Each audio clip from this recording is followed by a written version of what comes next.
few things. First off, I just wanted to congratulate Kevin Warren being named yesterday the Big Ten commissioner, sixth commissioner in Big Ten history. Unbelievable when you think about the history of the Big Ten. And looking at his background, so really excited about working with him moving forward.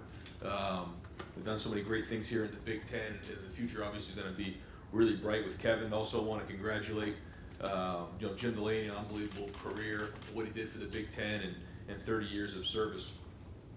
Also just wanted to note, I'm really proud of, our APR was 987, number 2 in the Big Ten, and also 11th nationally. It just goes to speak to the support system we have in place here academically with the guys and the people that we're recruiting here, the families we're recruiting here, and then the support system that's in place. I also wanted to talk a little bit about today. Nina and I decided that we're going to team up with Nation's Children's on Your Sleeves, or On Our Sleeves campaign here, which is addressing adolescent and teenage mental health in Columbus.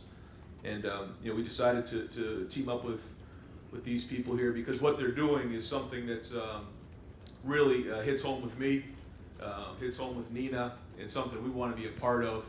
It's kind of on the cutting edge, in terms of what they're trying to do in building a hospital next spring for teenage and adolescents in crisis.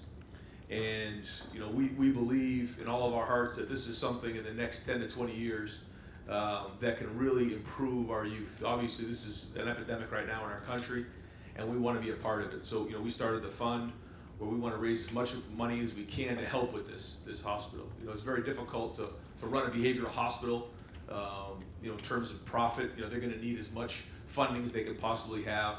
And the idea is that we're kind of one of the first hospitals in the nation to have something like this. And the idea would be that throughout the country, people see this as a way to improve the mental health in Columbus, and then hopefully it spreads throughout the country.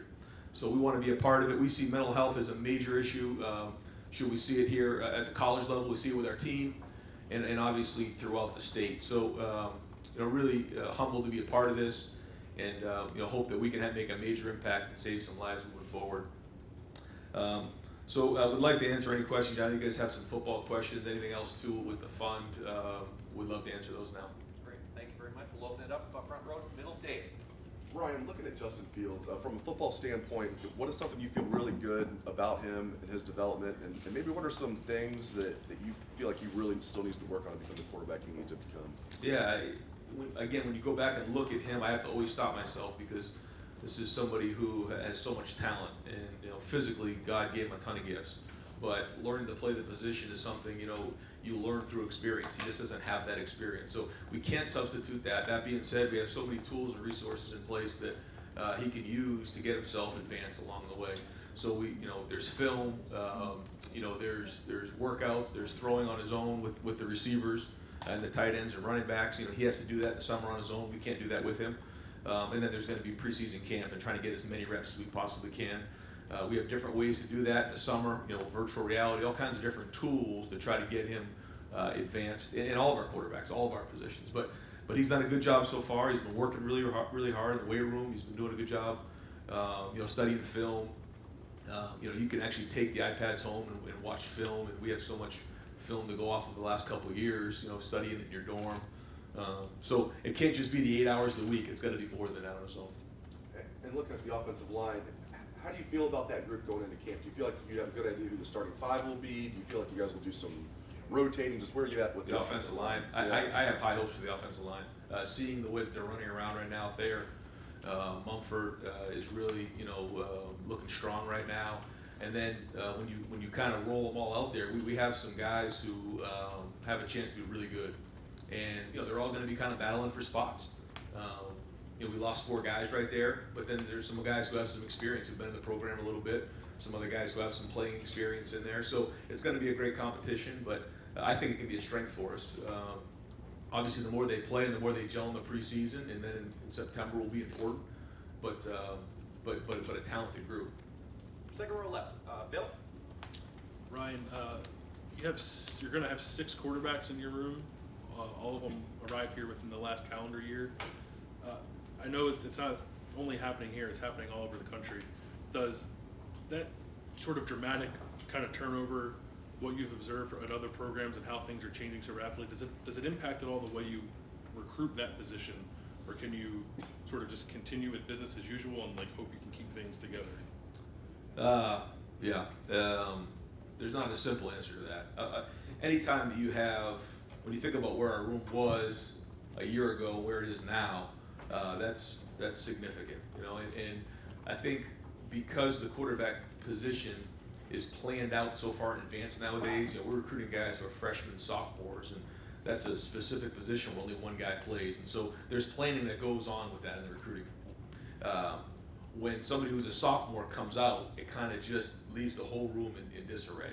And at Ohio State, you know, we're recruiting some of the best players in the country, and so the minute that happens, it creates some unrest. The good news is, you know, we had a great year at quarterback, and we got a kid developed to go be the 15th pick in the draft. The hard news about that was he wasn't here for the next 2 years, so we had to, in short order, you know, get that solved. You know, the transfer portal and all the transferring that goes on. I mean, that's not great for college football in a lot of areas. You know, it's hard to take, but it is what it is. And you know, I think that we did a great job of, you know, kind of filling that room back up. And so the hard thing is none of those guys have done it. They haven't taken one snap. You know, I think maybe Chugs has taken, you know, one snap or two snaps, but that's it. So it's a major challenge for Coach Yursich in that room to kind of build this offseason and then into the preseason. And then among that group of new guys you brought in, just what was it that you liked about Gunnar Hoke, his skill set, and like, I'm assuming the fact that he's from here too. What you like about him? Yeah, first off, that he's from here and he understands what Ohio State is. He's got bloodlines here. That matters to us. But also just, you know, watching the film and talking to his high school coach, you know, the accuracy there is somebody who's played in games. He has some experience. He's an older guy. He's very intelligent, you know, and we think he can pick up the offense pretty quickly. He's already done a good job. So, you know, when you mix all those things together, I mean, that's a guy we want on the team. And then just one more quickly. I know you can't talk specifics with this recruiting, the 2020 class, but you guys seem to be recruiting very well on the offensive side of the ball, sort of across the board. You have one commit, I think, defensively in 2020. Just where are you with that? Is that okay? Are things slower than you'd like them to be there? And then how much does the staff turnover impact that? Yeah, this month is a big month for us. So, you know, there was a couple positions in need on offense, you know, and we're working through all those. But it's really where we're going to be at the end of June. That's when I think we'll have a better handle on the whole class. Right next door, Ari. Ryan, speaking of just staff turnover in general, you've had a spring since you basically changed the entire defensive staff. You brought in some new guys on offense. After evaluating the way the first spring went and, you know, everything from recruiting to how was just the staff in your mind and the thing that you built here meshing and so forth? You know, in the off season, everything. If things don't look good in the off season, then you got a real problem. You know, this time of year, you know, it's a positive feel on everything, and that's good. But I do feel like the staff is coming together. I do feel that there's camaraderie there, which I think really matters. I think your team feels that, the relationships between the assistant coaches.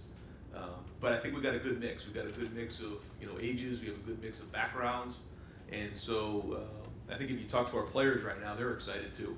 I think that their relationships that they're building with their coaches is really strong. This is the time of year to do that, because once, you know, the bullets start flying in September, it's too late for that. When you brought in Mike and you brought in Justin, those were huge moves right off the bat, right when you started. Obviously, those two are very closely connected, and you're connected to those guys. When you bring in guys like that are going to have a direct impact on your program, can you just a little bit on the evaluation process of, obviously we know why you brought Justin, but is Mike kind of filling in that role in the crucial development part of Justin Fields' game to complement his, you know, skill set? Yeah, he's got a huge job ahead of him. Like you said, you got some guys in that room who've never played before. You know, here at Ohio State. So some are older, some are younger, but that's a major challenge for him, and that's his first big test here. You know, but brought him in for a reason. You know a lot of people who've worked with him, and his background of teaching is strong. And then you look at what he did at Oklahoma State, and you know, some of the more you know, productive offenses here in the last 5-10 years. So that was kind of the reasoning there. And anytime you hire somebody, first off, you want to know their background, but also people who've worked with him. And you know, he's a guy who loves football. You know, loves the X and O's of it. Loves to create relationships with the players. And so, so this is a huge time for those guys to really build that relationship and then be ready to play on August 31st. Front row left, Stephen. Yeah, to harp on the Gunnar Hoke situation, him being an Ohio guy, and you're saying you look so far ahead out when you're looking for quarterbacks. Is there any emphasis on looking for Ohio quarterbacks when you guys are making that search? Yeah. I mean, Ohio always has precedence over everybody, and so it matters to us that somebody understands what the rivalry is. Somebody, grew up a Buckeye fan. All those things do matter, and so we look at all that stuff first. And anytime we go through our recruiting board, anybody who's from Ohio is in red, everybody else is in black. It's just different, and so we absolutely look at that. And so that's something even moving forward we'll put even more emphasis on. Along the lines of the new Big Ten commissioner, as a new head coach in this conference, is there anything that you would like to see the Big Ten involved on? Well, no, I think, this being my first year, I had an opportunity to go and spend some time there and go through, a couple of days of just talking with the head coaches and with Jim Delaney and getting an opportunity to feel what that was like, talking through rules, talking through TV contracts and things like that. And so that was a good opportunity for me to get a feel for what that was like. And then as that comes around next spring, going through a whole year of it, I think at that point, I'll have a better feel for where I'm at and have more to contribute. Front row right, Austin. Ryan, how is the summer structured for the players? Like, I know you don't have OTAs or mandatory camps and all that stuff like the NFL, but what would a typical week be like for these guys at this point? Yep, so they're lifting, and they all have lifting groups based on what their class schedule is. Usually we have 3 lifting groups a day. And then we break them up differently every day. So sometimes it's by position, sometimes it's by class, sometimes it's offense and defense, based on what kind of running we'll be doing. We're an 8-hour week, and so those guys are in the weight room doing some lifting. They're on the field doing some running, different drills, and then they have class. When you guys send them off or get a couple chances to meet with them, what's the message for a June or July? I know training camp is different, you said, when the bullets start flying, but what do you want them to accomplish in the summertime? Well, the first thing is leadership. The second thing really is getting some team camaraderie going and building those relationships with each other, building those relationships with the coaches. You don't have a full course load in the summer; it's a little lighter, so you get an opportunity to build some of those things. You spend more time together, and I think that's really, really important. I mean, the football part of it, in terms of strength and conditioning, speed, power, all those things are really important. We tested in the 40 last week, and the numbers were off the charts, and that's going great. But it's really about building that team, esprit de corps right now. Can we get some of those 40 times? No. Second row right, Rob. You mentioned a little bit about the transfer portal. I don't think in this setting we haven't heard your thoughts on it. Coming from the NFL, free agency, and you saw how that worked, it's a different thing, but what are your thoughts on the transfer portal and the good and bad of it? It's complicated. It's a complicated issue, and it's one of those things I can't just give you one sentence and kind of answer that. There are parts of it that I completely understand. There are other parts that make me very, very nervous about where the future of college football is going with it. But there's not an easy answer. It's a complicated issue, and it's something that everybody's thinking about, talking about, and it's something that is an issue, and it is something that we're considering in terms of how we recruit. I wish I could give you one answer on that, but we'll save that for another day. Along those lines of recruiting, I mean, how is that affecting things? I mean, you've got 6 guys. You don't know how many are going to be here next year. I mean, what's the planning that goes into that? I guess? Well, I think the first thing is you have to be very clear on when someone gets on campus, what's going on. I think that it's forcing coaches to be very clear in their communication on what the expectations are and once they get here, and then doing a great job of communication once they're here. When you're recruiting somebody, you're trying to show them all the positives about your school. But you also need to talk to them about maybe, every place has pluses and minuses so that they understand those things when they get here. So that the minute something doesn't go well, they're not on the first, train out of here. So, again, I'm very, very proud of what we've done here. When you look at our numbers, we're as good, if not better, than everybody else in the country in terms of this situation you're talking about. I think our culture is really, really good. I think the communication's good. I think our families and their parents and the type of kids that we're recruiting all matter to that. And then having the Ohio base is critical too. Does it come up specifically in recruiting? That'd be a little maybe awkward to talk about transfer portal and that whole thing like that. Absolutely. I think you have to have those things. I think you have to be transparent in talking to the parents, because it's not about winning the social media battle or the number 2 rankings in the country. That has nothing to do with 4 or 5 years. I mean, you might sign the number 2 kid in the entire country, and then he jumps in the transfer portal in the next year. What is that? That doesn't mean anything. What matters is when they get here, being successful on the field, off the field, getting their degree, getting a job after they're done playing football, and having a great career. That's what matters. And so we just talk about that, and that's where in recruiting we make sure that all the recruits spend a lot of time with our players. Get in that locker room, get around those players. Ask them, because they're the ones who really know. So those are all the parts that we talk about. 4th row middle, Pat. Coach, I want to ask you about the H-back position. Under Coach Meyer, we saw it kind of evolve from a hybrid running back receiver and the Dontre Wilsons to more of a slot guy this last couple of years. And this spring we heard about Jeremy Ruckert potentially playing some there. How do you see that position working with this offense this coming year and as you progress further with the offense you envision? Yeah, that's a good question. That position, that H position, can take on a lot of different roles. It could be a third receiver. It could be a second running back, or it could be a second tight end, based on the body type. And so we kind of have all those. We have Jeremy, we have Rashad, we have Demario McCall, we have KJ, obviously. We have CJ. We have a Jalen Gill. All those guys are kind of different body types in the same role. And then having the ability to bring them in to the backfield, bring them in as attached, bring them in motion, keep them split out, those type of things, just so that defenses can't get a beat on you.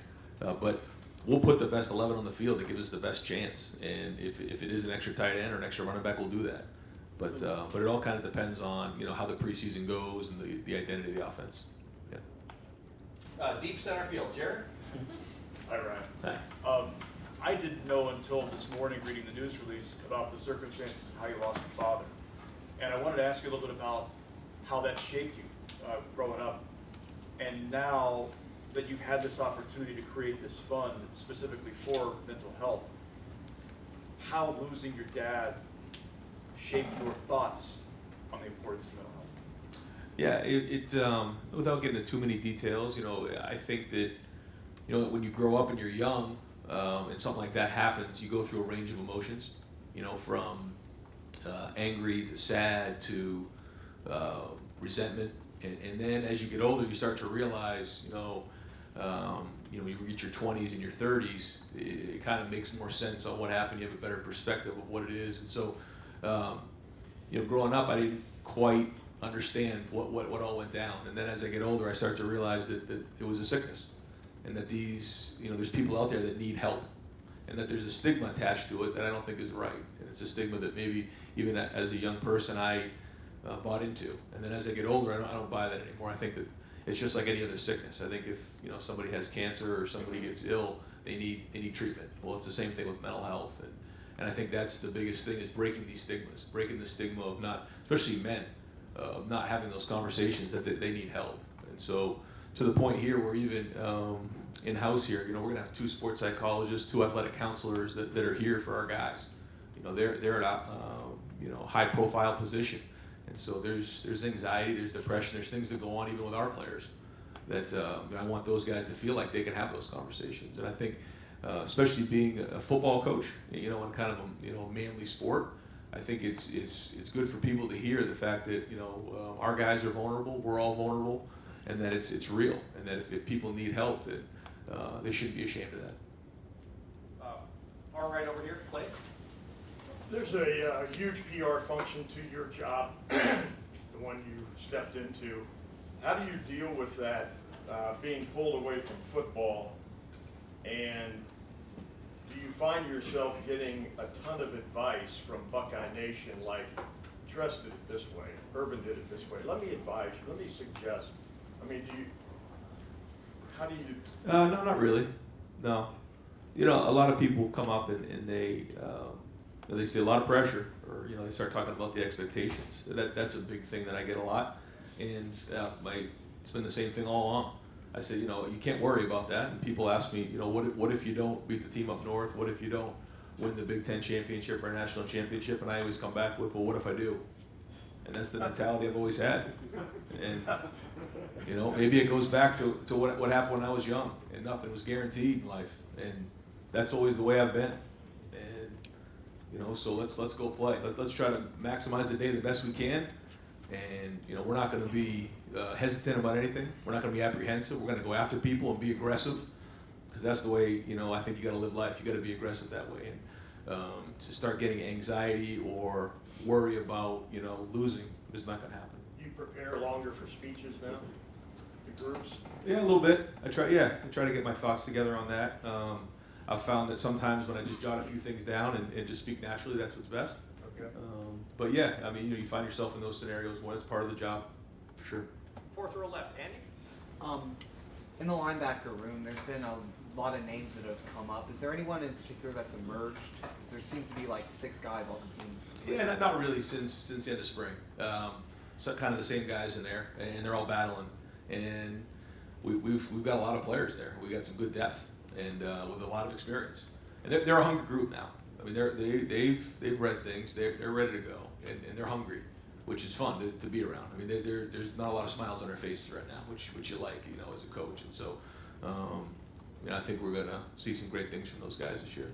You mentioned earlier, June is a lot about building camaraderie and chemistry. Is there any position rooms in particular that have stood out in that regard? No, I wouldn't say one position group more than another. I mean, when you really go across the board, we kind of went through it today a little bit, went through each group, and they're all pushing right now. They're all going. I keep going to the fact that our really good players have to play good. Our veteran players have to play veteran. That's just, you know, KJ Hill's got to play good on third down, and Chase Young's got to go after the quarterback on third down, and you know, our guys, you know, Damon Arnett's he's got to show up, you know, in the pass game, you know, so our good players have to play good, and if they do, that's going to give us a chance to get some momentum during the season. Over here at the far right, Tony. You just said your good players have to be good. How confident are you that J.K. will get back to his 2017 form? Yeah, he's one of the guys that has to play good. I mean, you know, you just hit a major pressure point right there. I mean, he has to play good for us, especially in the first 6 games of the year. And so that's been a challenge for him. Tony has challenged them. I've challenged them. Kevin Wilson's challenged them. Mickey Marotti's challenged them. I mean, he's got to have a good year for us. And so I love J.K. I believe in him, and I think he's going to have a great year. And you mentioned Thayer Munford earlier. Is he good to go? Is he healthy, full go yet? Yeah, I mean, he's doing great. He's moving around well, so he's on the. I mean, I say today he had a great workout. So yeah. You don't foresee any problems this I don't. camp? No. Got time for just a few more. Front row, all right, Bill. Yep. You talked about the quarterbacks a little bit, and you've got all these guys that have never obviously taken a snap. What can really be done? You talked about iPads and all that stuff. What can really be done to hasten their development so that when training camp starts in 2 months, you feel good about them? I mean, just meetings and you know, drill work and more meetings. I think one of the things that when you're asking questions, we do direct teaching here. When you ask questions, the faster that they can snap the answer back to you, the better you know their brain is working. And so, you know, if we come up here quickly and ask a question, he can bang it right back to you. You got a feeling like the more quarterbacks you're around, you get a feel that, all right, he knows what's going on. If there's a hesitation there, what do you think's going to happen during the game? He's probably going to be a little slow. So we try to quiz them, we try to ask them questions, you know, those kind of things. They knew, but Mike's obviously new. How much of a challenge, how much does that add to the challenge that everybody's new at this? Yeah, I mean, that is part of it, but you know, I'm still a big part of it as well. So it's not like I'm just walking out of the room. And so we have daily discussions, and I'm part of the meetings, but anytime you have somebody new coming in, they have to be trained and they have to learn it. But Mike's quick, he's really sharp. Just a housekeeping thing. Could you go through any injury updates, any roster changes, anything like that? I don't have any roster updates right now. No. I'm sorry. Right next door, Tim. Oh, me? Yep. Right, you discussed actually in the spring, you did bring up the idea that you thought maybe one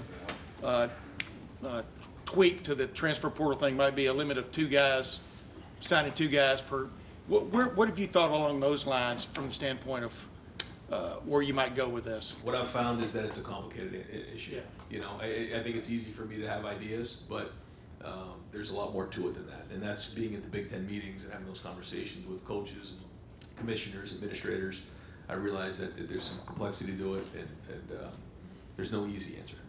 And when you're sitting at a stoplight, you're sitting at home, you're eating, how often do you think literally about getting Jalen Gill involved, or how much football do you get to think about now compared to a year ago? Not as much, but it's still a big part of what I think about. Yeah. But are you continually doodling in your mind of ways to get? How does that Oh, work yeah. for a guy like you? Yeah, for sure. Yeah, I mean, when I go to bed at night, that's what goes through my mind is what is this going to look like? Because to say it's going to look like it did last year, that's foolish. You know, there's so many different bodies in there. There's a bunch of guys we're replacing and new personalities with new skill sets, and so how do we maximize those guys? And the answer can't be just like last year because that's how we've done it. That doesn't work. But then also the different perspective I have now is how does that fit into special teams, the defense, and the bigger picture, not just about offense, because I think we are going to have a good defense. I think we are going to be really good on special teams. So how does that fit in with a young quarterback? One little quickie.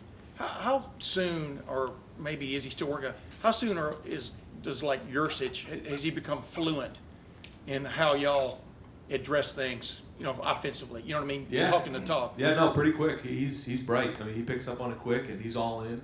Sometimes when you have some older guys who've had some experience, well, this is how we did it. And he hasn't been that way. I mean, he has good ideas. He brings things up, and he'll show us ideas of things he's done. But he's totally bought in, which that's really, really important, especially at the quarterback position. So. And final questions, front row, Joey? You mentioned communicating with guys when they're coming in. What did you communicate with Gunnar Hoke as far as quarterback competition and that sort of thing? Yeah, that he's going to come in and he's going to get reps with the ones and he's going to compete for the starting job. Justin got here in February and he's did not win the job. But that wasn't part of the spring. The spring was just to try to get some 15 practices under our belt and learn the offense. But now in the preseason is where the real competition goes. So he's going to have a great opportunity. He's got to learn in short order. He's a little bit behind in terms of the couple months that we had in the spring. He wasn't here, but he's also really, really sharp. I think he'll pick it up quick and then let the competition begin in August. Freshman came to campus this week. You get to see him a little bit in workouts. Is there anybody you're looking forward to see? I'm looking forward to see all of them.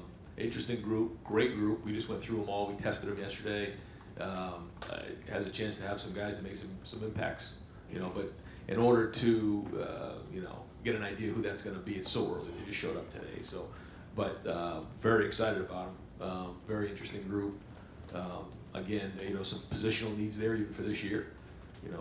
Steele at running back and, Craig Young at, a position that we need on defense and, a couple guys in the offensive line, so it'll be interesting.